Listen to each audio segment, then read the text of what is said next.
Hello guys! Kamusta? Sa tuwing 2024?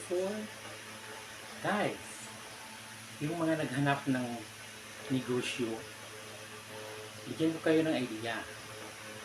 Guys, so ngayon, sabayan natin ang trending, online business. So pag naghanap kayo ng mga negosyo, so ang nasa isip natin is sari-sari store. Pangalawa, karinderya. Pangatlo, food cart.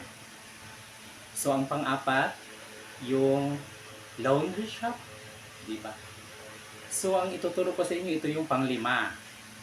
Yung online business, trending business. Sabayan natin yung 2024 trending at ang technology ngayon is online business, guys.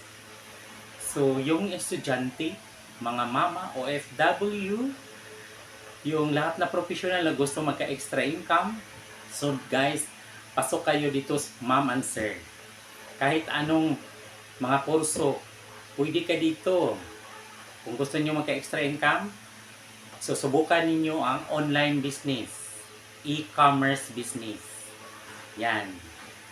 See you!